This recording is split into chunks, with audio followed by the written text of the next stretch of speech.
Bonjour, je m'appelle Marian, j'ai 36 ans. J'ai passé 17 ans au sein de l'armée, donc 15 ans dans les forces spéciales au sein du 1er PMA à Bayonne. Et puis, donc, j'ai déroulé une carrière, on va dire, traditionnelle, militaire durant, sous-officier, jusqu'en 2016. Et fin 2016, j'étais grièvement blessé en mission au combat. Et donc, suite à ça, j'ai passé 2 ans hospitalisé au sein d'un hôpital militaire des armées, en rééducation.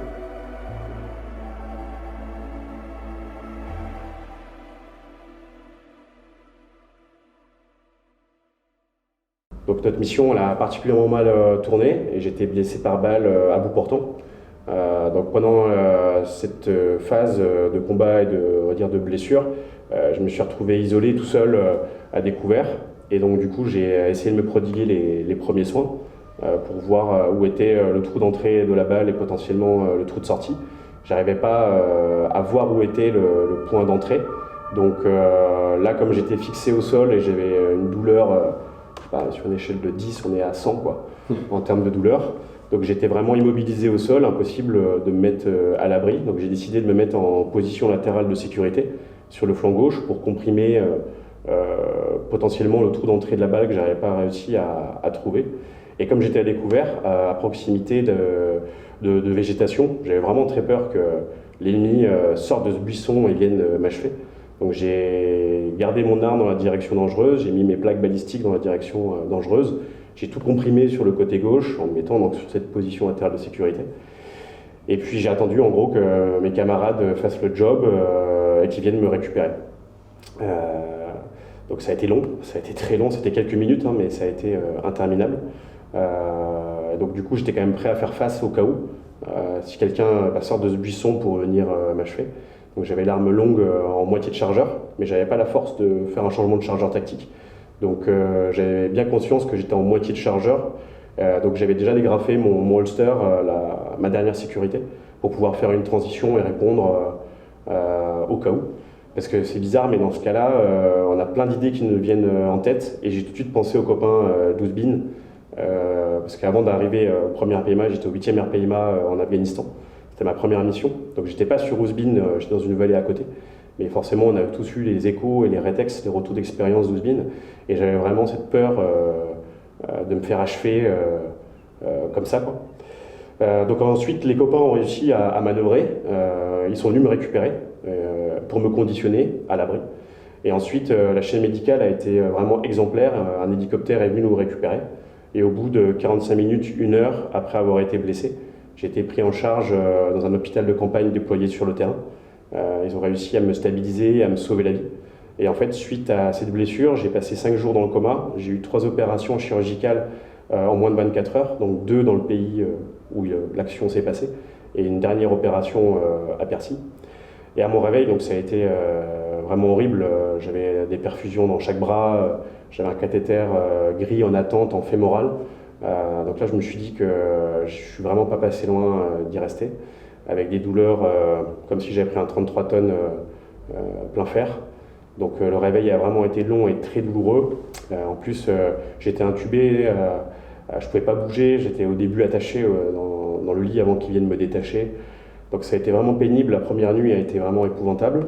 Et après au matin, le médecin chirurgien qui m'avait opéré est venu me donner l'étendue des dégâts, sans trop prendre de pincettes. Et là ça a été un peu le deuxième effet qui se coule, où là j'ai compris que, alors, certes j'étais en vie, mais que en gros ma carrière d'opérateur était finie, que ma vie était pas finie, mais avec un pronostic, une santé particulièrement abîmée. Parce que donc j'ai été blessé par balle à bout portant, en latéral.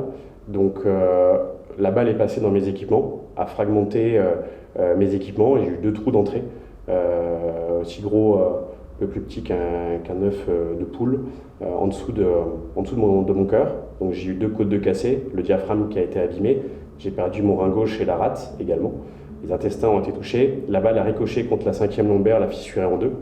Et ensuite, elle est venue, elle a slalomé entre le nerf sciatique et l'interfémoral sans les toucher, et s'est bloquée dans la hanche.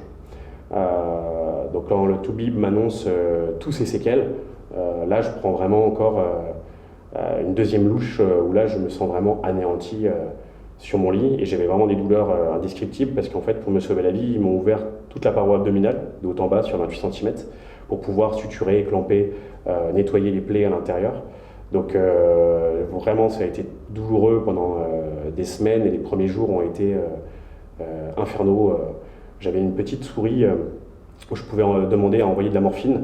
Et en fait, il y a un compteur, et comme ça, ils peuvent quantifier le degré de souffrance. Et moi, je ne le savais pas, ça, je l'ai appris qu'après. Et en fait, j'avais vu qu'il y avait ce compteur qui tournait, mais je ne savais pas qu'en fait, tout est réglé pour autoriser une décharge tous les X heures que l'organisme peut supporter.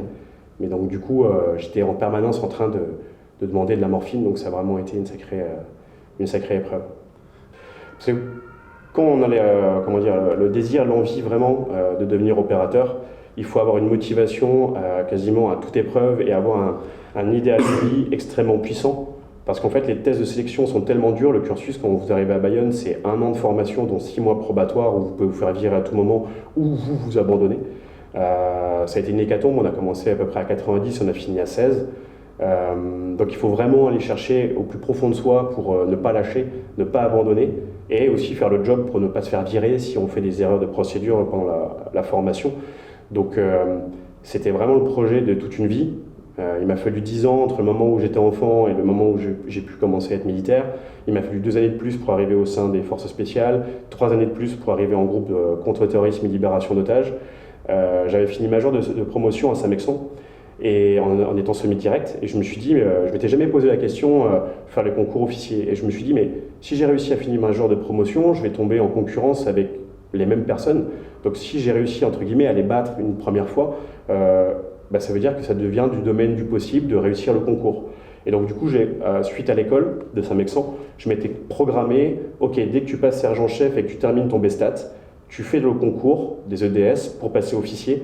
Et donc du coup, mon plan de carrière avait vraiment évolué. Et pour moi, le Saint Graal, c'était de passer officier pour pouvoir être chef de groupe. Et ensuite, quand vous êtes capitaine, vous êtes chef de TU, donc vous avez quasiment entre 25 à 30 opérateurs sur le terrain à commander. Et là, pour moi, il n'y avait rien de plus beau, de plus fou comme job. Et je me préparais à ça depuis déjà quelques années, avant que je sois blessé. Donc quand il m'annonce la nouvelle, tout ce travail acharné pendant presque plus de 10 ans, réduit à néant, toutes ces heures et ces heures d'entraînement, de nuit blanche, de stage, de souffrance aussi quelque part, pour se hisser au top niveau des unités spéciales, mais aussi grâce à l'effet de synergie des camarades qui sont avec vous, qui vous poussent à toujours aller de l'avant, travailler pour être au niveau des autres. Parce que comme vous tombez tout le temps sur des mecs qui ont des capacités soit intellectuelles ou physiques hors normes, et vous, quand vous êtes moyen, bon, plus peut-être un peu partout, mais en fait ça vous demande un travail quotidien en permanence, vous devez vous remettre en question et travailler un truc de dingue pour juste être au niveau du mec qui est à côté de vous. Donc là, ça a été quelque part le drame de ma vie, quoi, de se dire que tout ce travail est réduit à néant et de se dire tout mon projet de carrière, mon projet de vie et ma passion qui m'animait profondément, ça y est, c'est fini, quoi, on met tout à la poubelle. Ouais, exactement. Donc on pense à tout ça tout rapidement, on brosse comme un cahier des charges, un état des lieux. On se dit, bon voilà, là j'en suis là, j'ai ça comme séquelle, on part de très très loin. Et en gros, je vais vous raconter une anecdote, et c'est vraiment, sans le vouloir, je pense que ces 2 infirmières m'ont sauvé la vie. C'est que après la visite du médecin, j'ai eu 2 infirmières de soins intensifs qui sont venues me voir et m'ont dit, bon voilà, chef, j'étais sergent à l'époque, sergent, il faut qu'on passe à la toilette. Parce que là, vous avez fait 5 jours dans le coma, j'avais une barbe de 4 mois, les cheveux mi-longs, j'avais encore du sable partout. Et elle me dit, voilà, et on a fait un pari dans le service. Je dis, ah bon? Il me dit, oui, en fait, il y a la moitié de l'équipe qui pense qu'on va vous toiletter comme une personne âgée dans le lit, et il y a l'autre moitié qui pense que vous allez vous lever pour aller vous toiletter. Et en fait, j'ai pas réfléchi un quart de seconde. Je me suis dit, je me lève. Donc après, elles ont dit, ok. Donc elles m'ont apporté en fait un fauteuil roulant. Elles m'ont basculé sur le côté. On a pris notre temps, parce qu'évidemment, comme j'étais en phase, j'étais réveillé, mais avec des douleurs incommensurables, j'avais donc des perfusions dans chaque bras, et j'avais des pansements, on appelle ça AVAC, à l'évacuation. J'avais donc 2 trous quand même dans l'abdomen et en dessous des côtes, et j'avais donc des appareils qui m'aidaient à la cicatrisation et à extraire les sécrétions, les infections du corps. Donc elles m'ont mis après dans le fauteuil roulant et elles m'ont amené au niveau du lavabo. Et quand on commence à mettre de l'eau dans mes cheveux et dans ma barbe, en fait, l'eau, elle coule orange. Et là, je fais, ah ouais, quand même, ok. Donc c'est vrai qu'il y a un décalage entre je suis en opération, je suis blessé, je m'endors sur une table d'opération de campagne et je me réveille à l'hôpital 5 jours plus tard. Donc il y a quand même un décalage énorme. Et en fin de compte, c'était cette espèce d'épreuve qu'elles m'ont mis à l'épreuve. Et c'est comme si j'avais fait ce deal. Bah, en fait, ok, je suis pas à moitié foutu, mais je suis bien abîmé. Mais je vais me battre en fait. C'est le premier jour de mon réveil. Et c'est quelque part ma deuxième naissance. Et ça va prendre un temps de dingue, j'en suis sûr. Mais je vais y aller étape par étape. Et je vais me battre et je vais tout donner. En fait, toutes les épreuves que j'ai pu vivre, que ce soit dans l'enfance ou au sein de l'armée, les stages, les autres missions auparavant, c'est comme si toutes ces adversités en fait m'avaient préparé à ce moment-là et dire bah là tu vas aller chercher tout ce côté au plus profond de toi dans la rééducation, dans ton parcours de soins pour récupérer un maximum de tes capacités pour survivre déjà. Et après donc très rapidement, au bout de quelques semaines, j'avais qu'un seul objectif en tête. J'avais fait à peu près 9 déploiements, j'avais fait 9 déploiements, l'Afghanistan avec le 8e RPMA et 7 déploiements avec Bayonne, le premier, à peu près 250 missions de combat. Et je me suis dit, il faut que je transmette. Je sais pas, c'est une idée qui m'est venue, il faut que je passe à l'instruction, que je sois instructeur en contre-terrorisme et libération d'otages pour que je puisse transmettre mon expérience opérationnelle aux plus jeunes ou aux différents stages qu'on a à conduire de carrière au sein de l'unité. Donc ça a été mon fil conducteur pendant ces 2 années. Tu te retapes physiquement le plus possible, parce que quand je suis sorti de l'hôpital au bout de 2 mois de Percy, je suis sorti en fauteuil roulant, et en fait, les toubibs n'étaient pas sûrs que je puisse par exemple recourir normalement un jour. Parce que j'ai la balle qui est restée bloquée dans le psoas, ils n'ont pas pu l'extraire, et en fait, effectivement, elle frotte sur le muscle, donc je peux recourir, donc c'est quand même une sacrée victoire. Donc je me suis dit, voilà, il faut que physiquement tu te remettes, intellectuellement, on ne va pas se le cacher, tu as forcément un syndrome post-traumatique, donc suis les thérapies qu'il faut, fais le travail nécessaire pour retirer les médicaments le plus tôt possible, et tu te remets en selle pour être instructeur. Je suis parti faire 2 fois des compétitions de blessés de guerre aux États-Unis avec la cellule d'aide des blessés de l'armée de terre, et j'avais très peur de sonner, donc j'avais pris des documents, des justificatifs, parce que leurs appareils dans les aéroports sont assez performants, et ça n'a pas sonné. Donc du coup, je prends plus de papier, plus de justificatif, ça n'a pas sonné. Ça sonne pas. Non.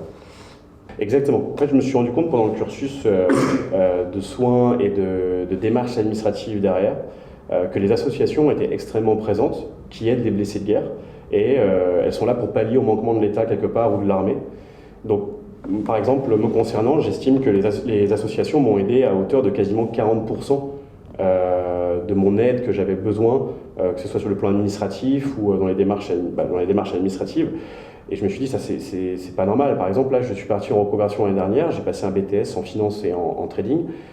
L'armée a pris en compte 10 000 euros, et en fait, c'est plein d'associations qui sont cotisées pour me verser 7 000 euros pour que je puisse payer mon diplôme.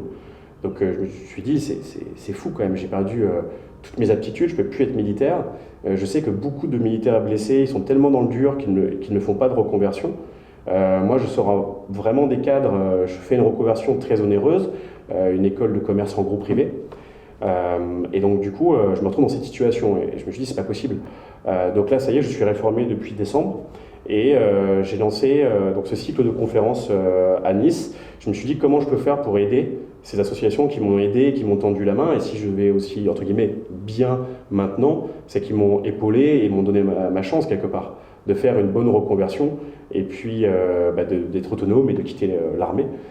Donc c'est pour ça que j'ai lancé ce cycle de conférences à Nice, auprès de collèges, lycées, associations, municipalités, le département ou de sociétés. Et donc en gros, je propose de faire des conférences entre 2 et 3 heures avec un échange libre avec l'auditoire de questions-réponses en toute transparence. Et souvent, donc, ces conférences se composent en 2 parties. La première, on va dire, mon parcours personnel et professionnel pour arriver au sein des forces spéciales. Et ensuite, je développe un côté, quel est l'état d'esprit des opérateurs dans les forces spéciales, quelle est leur façon de penser, d'agir, de travailler, la synergie de groupe que nous avons au sein de l'unité, nos rapports par exemple avec notre hiérarchie. Donc là, on bascule plutôt sur du management. Et donc je transmets tout ça.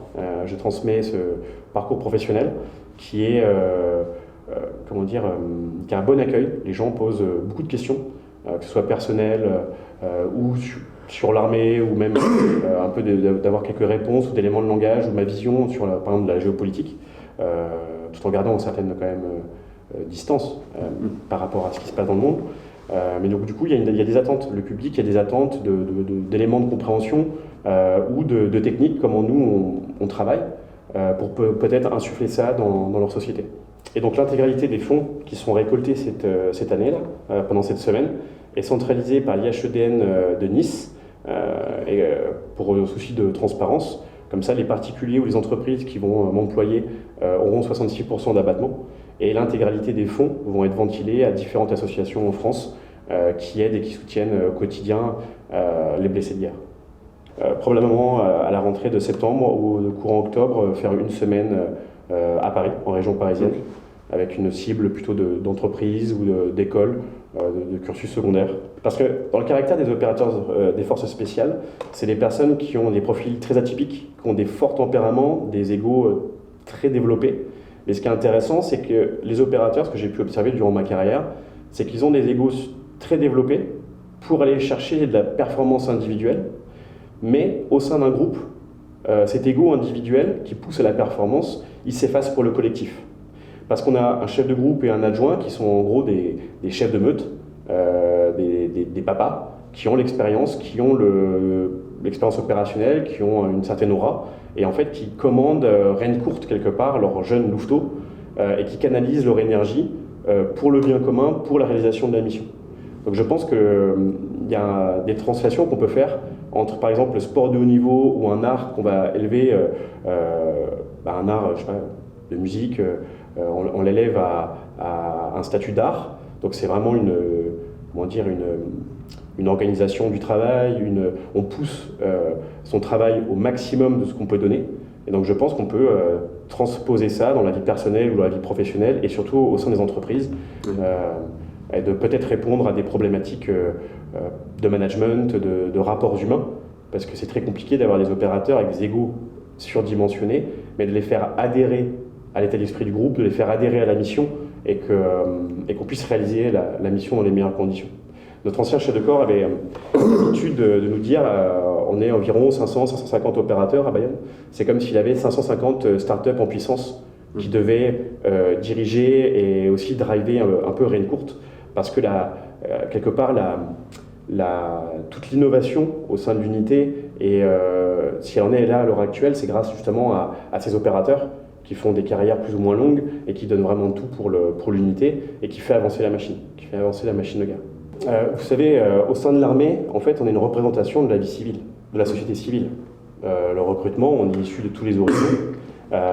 Mais quand on retrouve donc ces caractéristiques de profil de vie et de carrière, ou de profil de vie qui sont très atypiques, avec ce fort ego, mais on vient tous pour la même chose, pour servir. Et en fait, il y a quand même ce lien entre nous tous, on est quand même là pour servir un idéal supérieur, on est là pour boxer en catégorie reine au sein des forces spéciales, et on a bien conscience qu'en fin de compte, nos interventions sont guidées, ordonnées plutôt par le politique, en ligne directe, et que quand on intervient quelque part, c'est pour avoir un impact. C'est des missions très sensibles, très techniques, donc en fait on a ça dans un coin de notre tête, et donc au sein de l'unité, on va dire qu'il y a quand même deux profils. Il va y avoir le profil, quand vous êtes opérateur, en fait, vous avez vraiment toutes les clés en main. En fonction du travail que vous allez fournir et de vos compétences, vous pouvez changer de groupe. Vous êtes dans un groupe de commando et vous pouvez par exemple basculer chez les tireurs d'élite, les snipers, ou aller en groupe de shooters opérationnels, ou shooters opérationnels contre-terrorisme, ou plongeurs. Et ça, c'est à la compétence, aux qualités humaines et relationnelles, et à la compétence. Ces groupes-là, sélectionner ou proposer aux jeunes opérateurs, et qui commencent à avoir un peu de l'expérience, quelques opérations, dire est-ce que tu veux venir chez nous? Donc comme vous avez les clés en main, il y a deux profils de personnes, les mecs qui vont être carriéristes et qui vont pas hésiter à mettre des couteaux dans le dos, écraser l'autre, même au sein de la compagnie, même au sein d'un même groupe, et vous avez l'inverse, où en gros des gens qui sont pas du tout dans cette optique-là, et de se dire moi je vais tout donner pour augmenter mes capacités et mes compétences, et on va venir me chercher pour mes compétences et par mon relationnel, parce que je suis quelque part une bonne personne, je suis pas un caractériel invivable. Ça rentre en compte. Quand vous êtes en mission, si vous avez des mecs caractériels qui sont invivables et on peut pas leur donner d'ordre, ou ils sont incommandables, ou ils sont infects dans le relationnel avec leurs collègues, c'est nocif pour le groupe, c'est nocif pour la mission, c'est nocif pour tout le monde. Donc vous rencontrez ces deux profils-là. Et je dirais qu'il y a une concurrence effectivement très importante, par exemple avec les commandos marines ou les CPA-10. Mais par exemple, sur toutes les missions que j'ai faites en interarmes avec des commandos marines ou avec des gens du CPA-10 ou du 13e RDP, ça s'est toujours super bien entre opérateurs. En tout cas, on est dans la même équipe. Donc il y a cette concurrence, effectivement, où ça chambre énormément. Mais une fois qu'on est sur le terrain ou sur de l'opérationnel ensemble, on est ensemble, quoi. Il n'y a pas de distinguo. Non, mais c'est un commando marine, nous on est Bayonne, on est dans le même merdier quelque part ensemble, donc on réalise la mission ensemble. Il y a peut-être plus de guerre quand même de chefs, d'ego, de chefs et de chasse gardée par rapport aux missions. Les commandos marines, ils ont tel type de mission, normalement les mecs de Bayonne tel type de mission. Et c'est vrai que les unités, mais même Bayonne, des fois, empiètent aussi un peu sur le domaine de compétences de l'autre. Mais ça se règle au niveau des chefs. En tant qu'opérateur, nous, on est quelque part dans le même merdier, et puis on est des frères d'armes, et on a des bonnes relations entre nous. Le groupe a quelque chose à dire, mais c'est effectivement sur le relationnel qui va faire toute la différence. Parce qu'un opérateur, vous avez deux profils. Vous avez une machine de guerre, et un mec qui est moins bon, mais qui a un super état d'esprit. La machine de guerre, c'est un seul type. Le mec qui est moins bon, c'est ni plus ni moins, probablement, qu'une histoire de temps et d'entraînement, et de volume horaire qui va passer à l'entraînement, où on va l'attirer à son meilleur niveau. Donc c'est sûr que dans le groupe dans lequel j'ai servi, c'était des recrutements beaucoup plus basés sur, certes, les performances intrinsèques de la personne qui a le niveau minimum requis, mais on voit qu'il a une marge de progression et il a du potentiel, en gros, qui n'a pas été encore exploité.